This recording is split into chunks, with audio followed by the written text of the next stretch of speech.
Hey, Speaker Fam, welcome to the Speak Organized podcast. I am so excited to have you along on today's episode because my guest today is going to help us grow and scale our businesses while simultaneously creating more time for ourselves, our families, and the ability to work on other aspects of our business that we actually like. My guest today is Julie Brooks of Peaceful Place Home Organizers, and she currently has a team of 19 employees.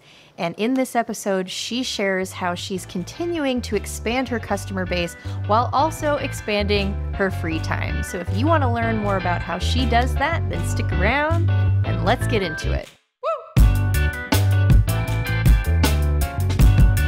Hey, everybody. Welcome back to the Speak Organized podcast. I'm your host, Melanie Summers, professional organizer, decluttering expert, and productivity-based life coach. I like to speak organized to give you the tools to conquer your clutter, live life with more purpose, and learn all about the business of tidying. Do me a favor, however you're here today, look at the screen of your device and tap that little subscribe button. It would be such an honor to have you as a member of the Speaker Fam. And don't forget, if you love this episode, to give it a thumbs up and tap that little notification bell so that when I post new content each week, you're notified and in the loop to keep up on all things organizing, business, and productivity. Don't forget to follow along with all the antics on Instagram, TikTok, and Facebook. My handle is @ISpeakOrganized, and I would love to hang out with you there as well. Now, I'm willing to bet that you are here because you want to learn all you can about the professional organizing industry. You're the type of person that does the research, and I commend you for that. But if you're still sitting on the fence about starting or leveling up your own organizing business, then I am reaching out my hand to you and I want you to take it and hop off that fence so that we can explore the ways in which we can work together to find you the freedom that comes with running a business the right way. You have the opportunity to schedule an affordable consultation with me to get all of your questions answered for real. Nothing is off the table. And I would be honored to strategize with you and provide you with tons of resources during our call. I am serious about my mission to help you successfully start your own business and help you overcome any fear or doubt you have in your ability to make home organizing your new career. It was the best thing I ever did, and I would love to help you do it too. My schedule fills up quickly, so be sure to click the link in the description or the pinned comment to book your call before all of my slots are full for the month. And if you're ready to get paying clients in the door faster, you're going to need a streamlined process to onboard your prospects. And I have taken all the guesswork out of doing that. What to ask potential clients during consultations, what to put in your agreements, getting customer reviews, and more with my signature Pro Organizer Forms pack. These are 9 done-for-you forms that are customizable in a free Canva account, and I'll even show you how to set up that account if you've never used Canva before. These forms will save you days, possibly weeks worth of work researching and drafting critical documents to run your business professionally, and they're specifically designed for our industry.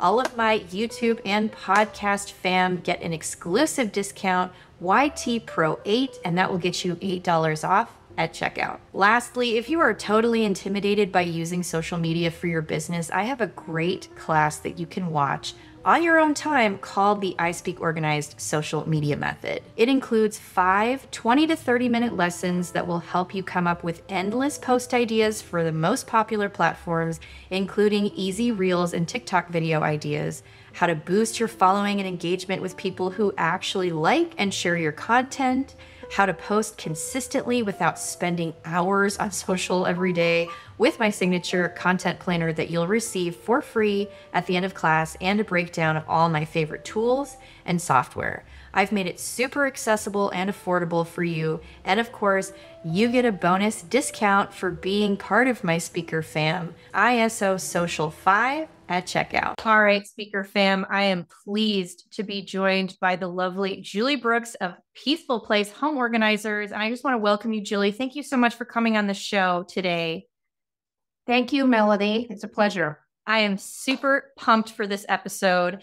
And this topic is something that I know a lot of people are very interested in learning more about, and you are just the gal to school us up. But before we get to that, I want to know a little bit more about your business. Tell us where you're based and what you were doing previously, how you started. Just tell us all the things about Peaceful Place Home Organizers. Okay, great. So we are currently I have a team of 19 organizers. We're based in Southeast Massachusetts, and we cover a pretty large area, hence the need for a large team. Yeah. And anybody who's been to New England would probably be familiar with these areas, but it's the Cape Cod area, also the islands, Nantucket, Martha's Vineyard, the South Shore, which is the area between Boston and Cape Cod, and also the South Coast. Wow. And also what we call the Metro South area as well.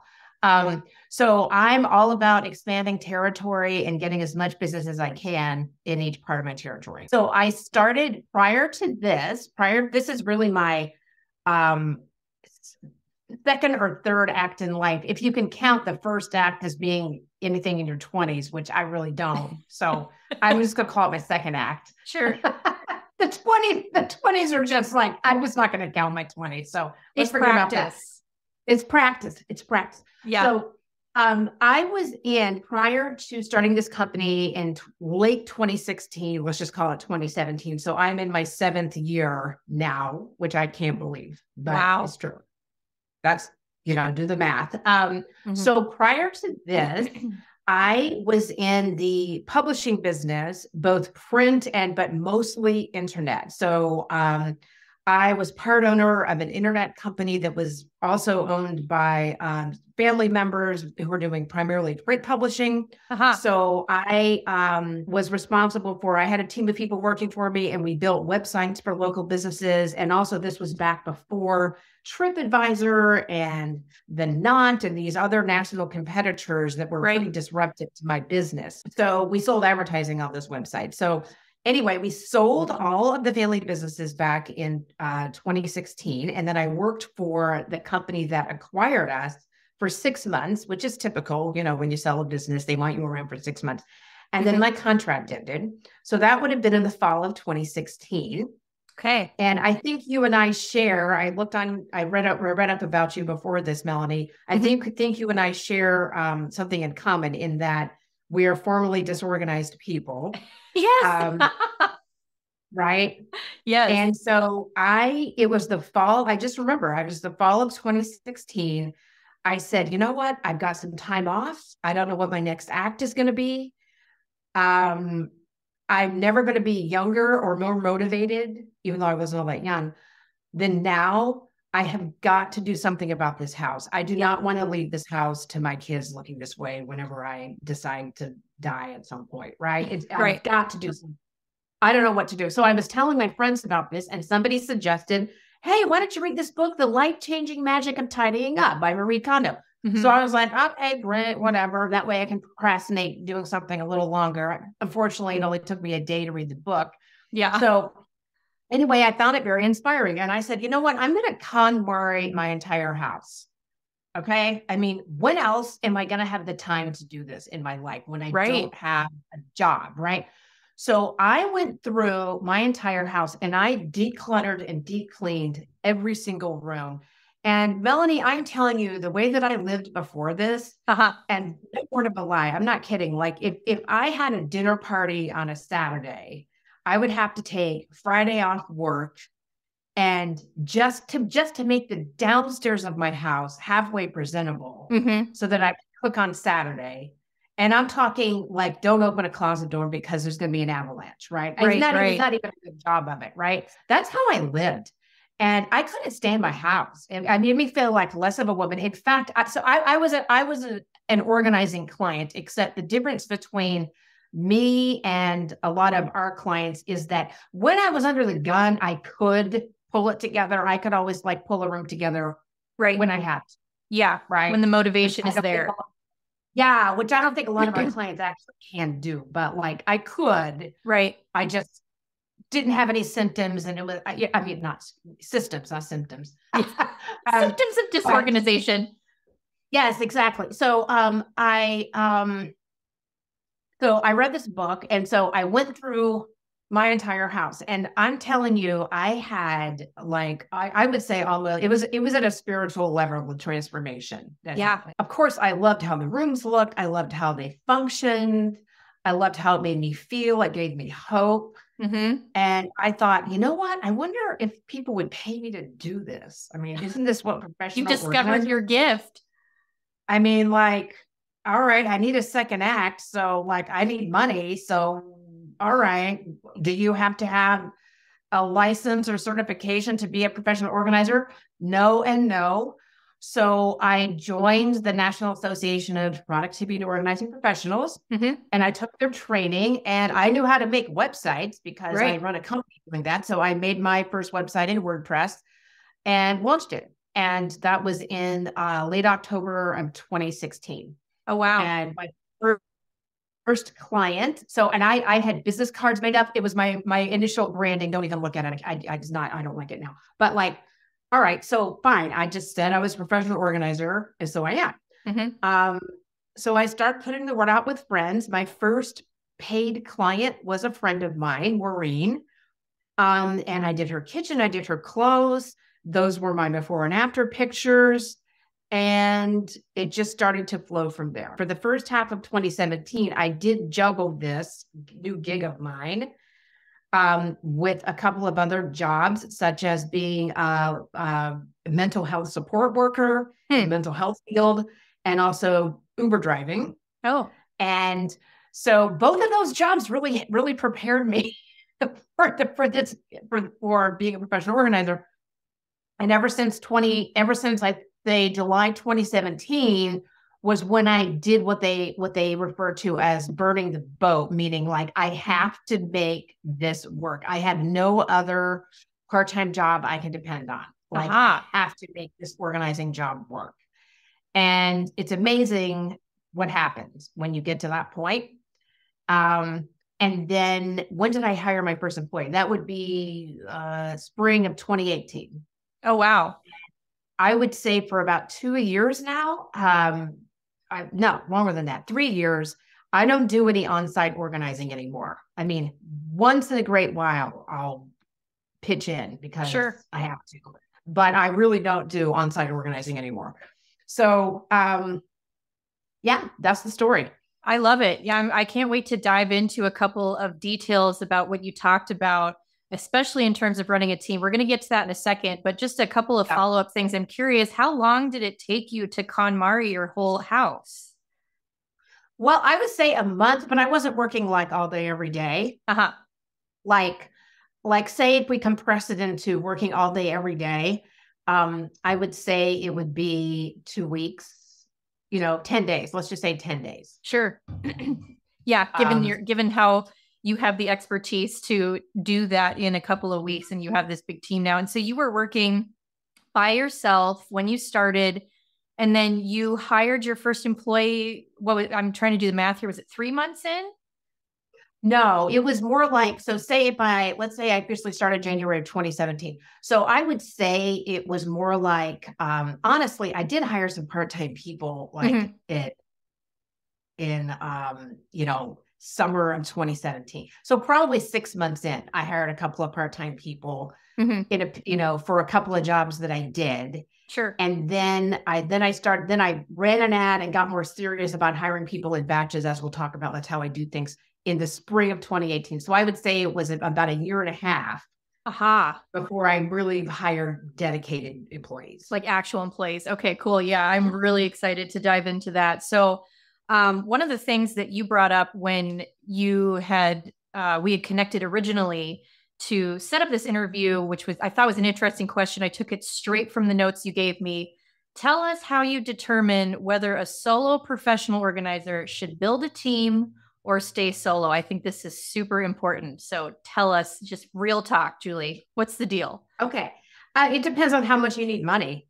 Because, the difference in revenue between having a team versus just being solo, the amount of money you can make is exponential. There are some solo organizers, and usually they're in urban areas because that do specialty, like maybe they only work with people with chronic disorganization, or they specifically work on tutoring ADHD students.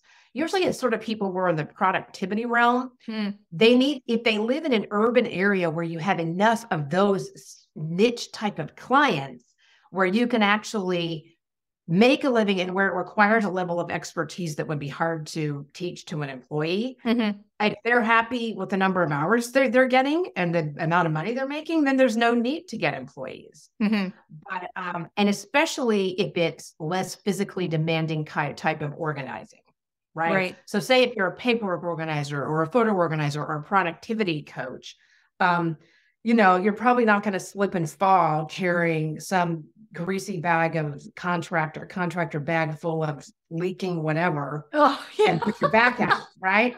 Yeah. But I think if you were doing what most of it, residential organizing, basements, garages, going up and downstairs, all that stuff, right? Now, if you're really pretty super young and fit, and I mean like, let's say under 40, I'm like way older than that. So I consider 40 to be pretty young, but like, then if you can't, and maybe if you don't have small children, like if you can organize, if you're happy with the money you're making by yourself, working 4 or 5 days a week organizing, and then coming home at night and doing the hustle and following up on client calls and doing all the stuff for business ownership. Right. If you're happy doing that, then keep doing it. If you're happy with the money you're making. But my take on this is you are going to get older, and there's almost a 100% chance that you're going to, hopefully not seriously, but you're going to injure yourself on the job or just get sick with something. Right. And then guess what? Nobody comes in. I was then in a really, really serious car accident. And I don't even know if you can see it in this, but I have a huge scar on my forehead. Oh, I can't really see, but yeah. Yeah. It's like right there. I think it's because I have the appearance filter. Nice. But anyway, I was in a really, really terrible car accident in late 2019, and I got a serious concussion that has lasting cognitive effects. Yeah. Okay. And there is no way on the planet I could have done on-site organizing after that accident happened. Wow. Not for 6 months. I could have done it. There's no way. I had no financial hit aside from the pandemic, of course, in 2020 because of lack of, because I had employees in place who could continue to do jobs, right? Yep. I've had to hire people to do some of the work that I used to do, right? That I'm not cognitively able to do anymore. But that's okay. I'm used to hiring and training people. Yeah. Right? Yeah. But I would have been, Melanie, I would have been kaput. My whole business would have been kaput. Right. Through no fault of my own. So that's what I think the danger of being a solo act is. And I support my family with this job. Some of them, they just only want to work 10 hours a week, 15 hours a week. If they couldn't be an organizer or anything anymore, they could still pay, their mortgage still gets paid, but that's not the case with me. Yeah, that's crazy. And it's true too, because if you work on your own, and this happens to me too, because I have little kids, when they get sick too, it's not just me, when my kids get sick, I'm out and I'm booked out for months in advance. And so it becomes really difficult for me to make up those client calls without going into my weekends and my time off to make up those sessions for clients that are chronically disorganized or disabled that really rely on my services. And I know there are plenty of other organizers out there that are just like me that deal with that.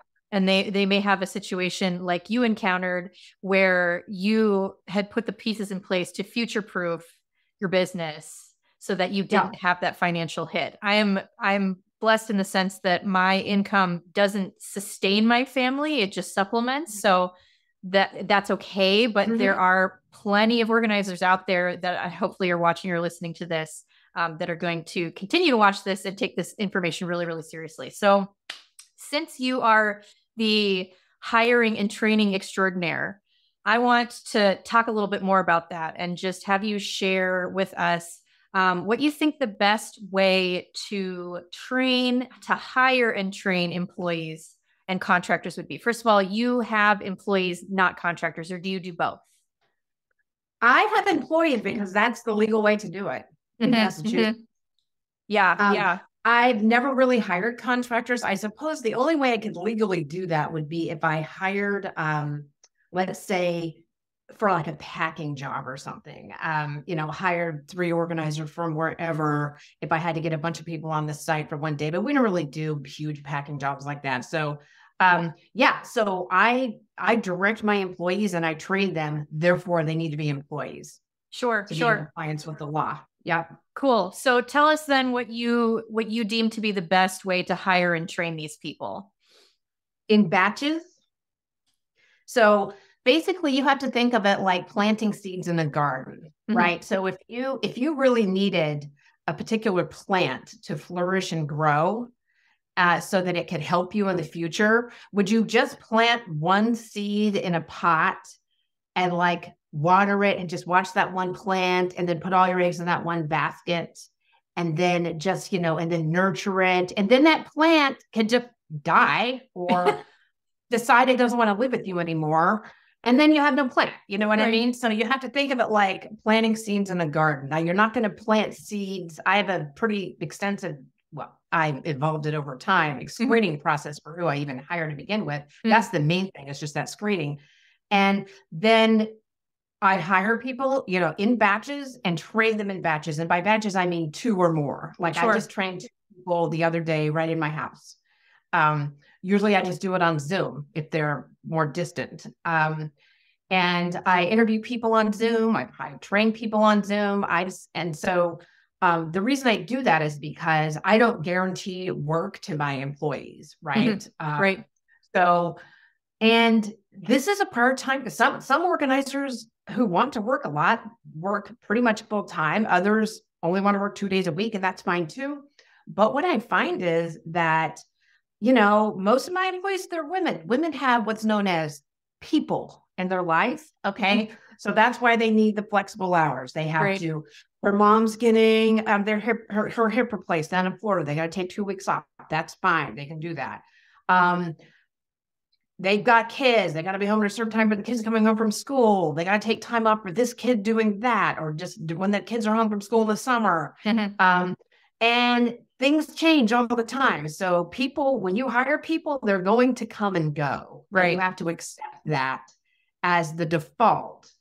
And so what I see a lot of organizers doing is concierge nurturing of one particular individual. And then when you do that, it's a waste of time because they can leave, but they're usually not going to leave because they don't like you or they're going to work for your competitor. That's usually not the reason. It's usually just some reason in their own life. Sure. And then all that time that you put into them is wasted. So the more you can systematize and scale, the easier your life is going to be. And, my organizers, I set it up so that it's kind of plug and play. Like I can hire an organizer, they go through the training, boom, they're ready to go on a job. If some organizer doesn't work out for some reason or decides they can't work for me anymore, it's okay. I've got 2 more, right? It's not going to disrupt my business. Honestly, it's all about with me, Melanie, like I don't want to have to work on site. I'll pretty much do anything, anything that I have to work on site. I love meeting the customers. I like doing consultations. I love seeing the work, but I'm kind of over the actually organizing on site thing. Sure. So whatever I can do to have, trained employees at the ready for any job that can come down the pike, that's what I'm going to do. That's awesome. So in terms of your screening process, we don't have to get too deep into it if you don't want to, but I assume that you have some form on your website that's like 14,000 pages long. And if they get from the beginning to the end, they're serious. Is that the type of deal that you're talking about? It's kind of like that, but it's not on my website. It's sort of like, I usually use Indeed for running ads. But also people who just approach me out of the blue, not in response to an ad, usually turn out to be pretty good long-term employees because they're super motivated. They're actually seeking out employment. So once somebody expresses interest or they get through the initial screening on Indeed, then I send them a list of, I think it's like 12 questions that they need to answer. And then I can tell from the way they answer the questions, and most people do a good job of it, but you can tell sometimes in our profession, Melanie, there's a minority, but like there are some people who become POs or want to work for an organizing company for the wrong reason, in that they are doing it so they can control people. Yes. And so the questions I have are designed to filter people like that right out. Yes. Right. So I've hired people. I've made, every mistake there is to make. So that was one mistake I made early on, is I didn't filter people like that out, and they ended up being judgy on the jobs. That's only happened to me like twice. I mean, it's not a common occurrence.